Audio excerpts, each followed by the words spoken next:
For as long as we've been around, we've had this deep, fundamental need to capture moments before they're gone forever. From ancient cave paintings all the way to the smartphone in your pocket. But today, something's shifting.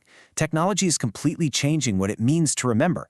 We're on this incredible quest for a new kind of digital memory, one that doesn't just show you the past, but actually lets you step right back into it. And I want you to really think about that question for a second. This isn't just about looking at an old photo album. What if you could literally walk around inside that moment? Explore your childhood home one last time, not as a flat picture, but as a real space. See things from different angles. This isn't science fiction anymore. It's the new frontier of how we experience our own past. And that's the absolute key difference here.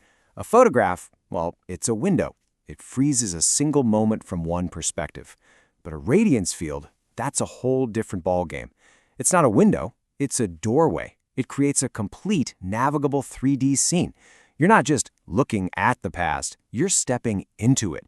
It's like you can overlay this perfect digital ghost of a past moment right on top of your present. So, how on earth do we build this doorway? How do you get from just a handful of regular photos to a space you can actually walk through? Well, the answer, and you've probably guessed it, is that we have to teach an AI not just to look at pictures, but to truly see and understand a space in 3 dimensions.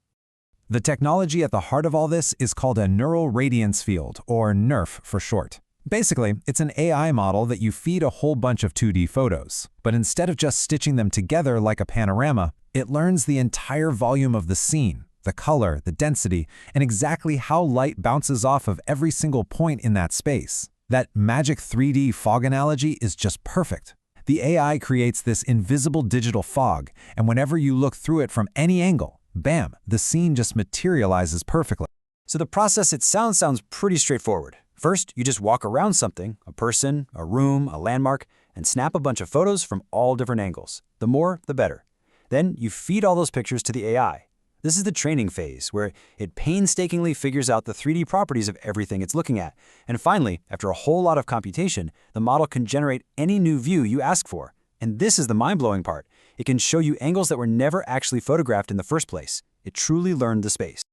Okay, so that's incredible for, a statue or a building, something that holds still. But our memories aren't static, are they? They're filled with movement, with life, with chaos. And capturing a world that's constantly in motion, well, that's a whole new set of problems for an AI to solve.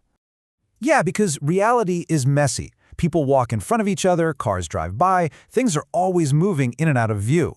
For an AI that's trying to build a consistent 3D model, this is a huge headache. How do you possibly keep track of something that you can't even see anymore? There's a technical term for this problem, occlusion, and really it's just a fancy word for a game of hide-and-seek between the camera and the world. If a person walks behind a pillar, from that one camera's perspective, they've basically vanished into thin air. It's a massive limitation if you're only relying on a single viewpoint. And this quote, this is the light bulb moment. It's the key insight that cracked the whole problem open. Because if you use multiple cameras, you get multiple perspectives. Something that's totally hidden from camera A might be in plain sight for camera B. The answer wasn't a better eye, it was more eyes. Now, to make sense of all that data, researchers use these brilliant algorithms called Bayesian filters.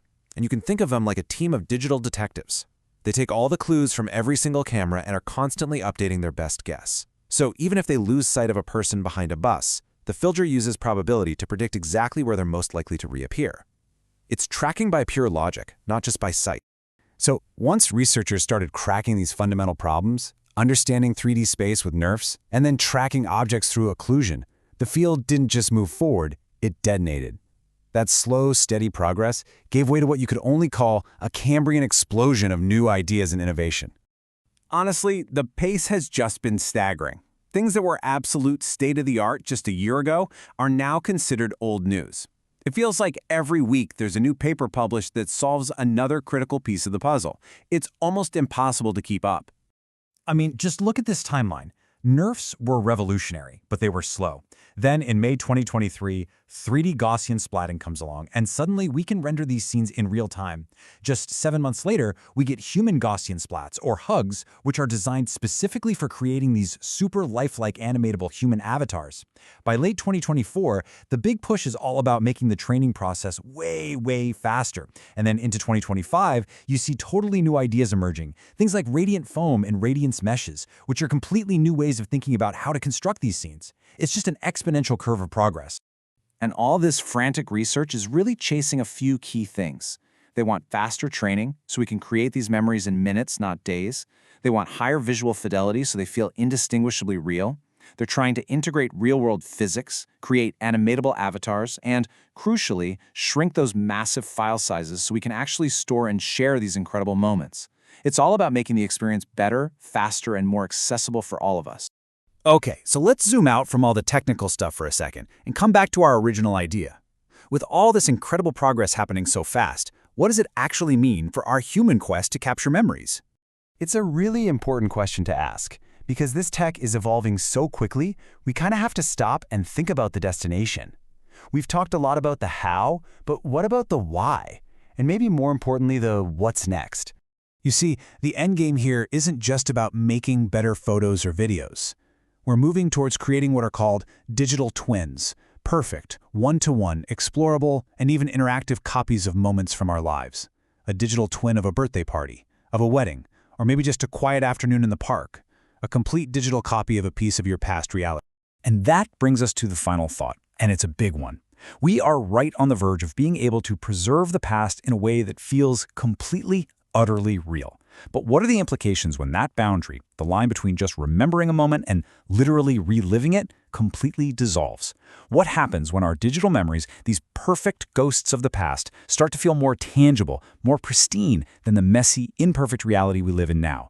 That's a question we're all going to have to start thinking about, and soon.